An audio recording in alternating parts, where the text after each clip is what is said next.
ultimate guide to winning a school film competition dito sa Philippines. Kahit wala kang budget, talent o tulog. Step 1. Mag-isip ng pinakakaibang idea. Huwag kang papayag na simple lang ang storya mo. Dapat either super hugot kahit wala namang kinalaman sa theme, overly deep at existential para kunwari may layers, may plot twist na wala sa lugar. Example, janitor lang siya sa school pero siya pala yung tunay mong tatay. Siyempre, huwag kalimutang i-force ang social commentary.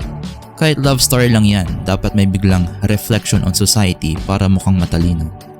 Step number 2. I-assemble ang dream team, aka mga kaibigan mong walang choice. Ang production team ay binubuo ng mga sumusunod. Director, ikaw to syempre.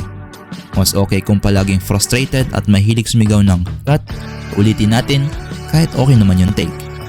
Cinematographer, yung may pinakamahal na phone o camera, regardless kung marunong siya gumamit o mag-adjust ng settings. And the editor, yung may laptop na hindi pa sumasabog sa dami ng files. The sound guy, kahit sino basta may boom mic, kaya willing maglagay ng cellphone sa ilalim ng lamesa para kunwaring may hidden microphone. Step number 3. Shooting, aka ala na si Batman.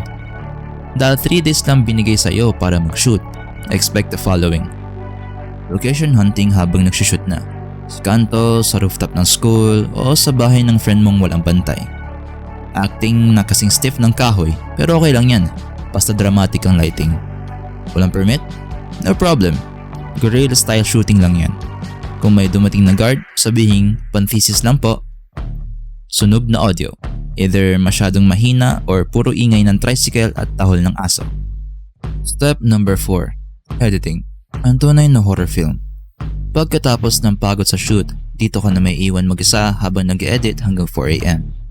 Stock music time kung wala kang budget. Gamit na lang tayo ng royalty-free na piano music para dramatic. Slow motion overload para mas artistic kahit wala namang dahilan para mag-slow mo. Over-the-top color grading. Kung drama, dapat super desaturated.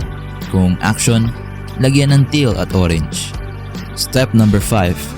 Film screening. Pretend you know what you're doing. Habang pinapalabas ang film mo sa competition, kung may tumatawa sa hindi dapat tawang scene, deadma ka lang. Kung may nagtanong kung bakit anong ibig sabihin ng ending, sabihin mo open to interpretation para mukhang intentional. Kapag hindi nanalo, sabihin mo na politika lang yan. Kapag nanalo, act surprise kahit ikaw mismo nag-vote sa sarili mong film sa People's Choice Award.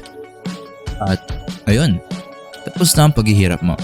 Pero huwag maglala, dahil sa susunod na taon, uulit ka na naman sa parehong cycle. Good luck at sana hindi ka ma-stress ng tuluyan. Ang ultimate guide to winning a school film competition in the Philippines ay hindi lamang isang satirical handbook.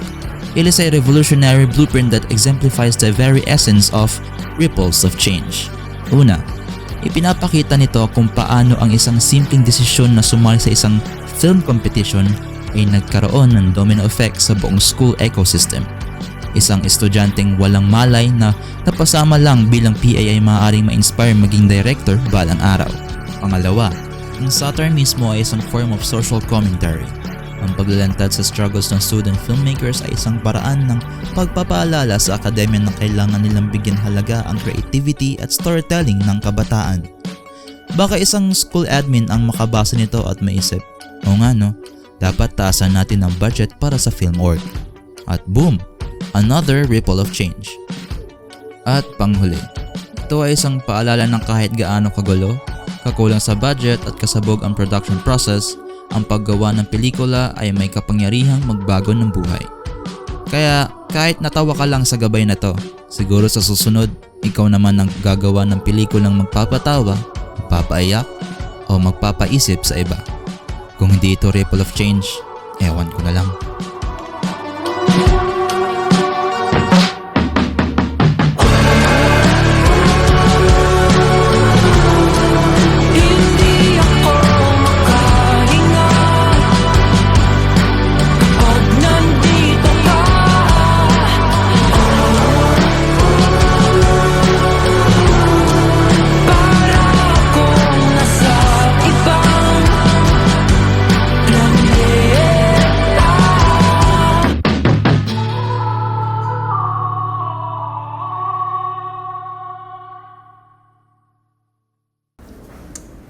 Ganda, gagi.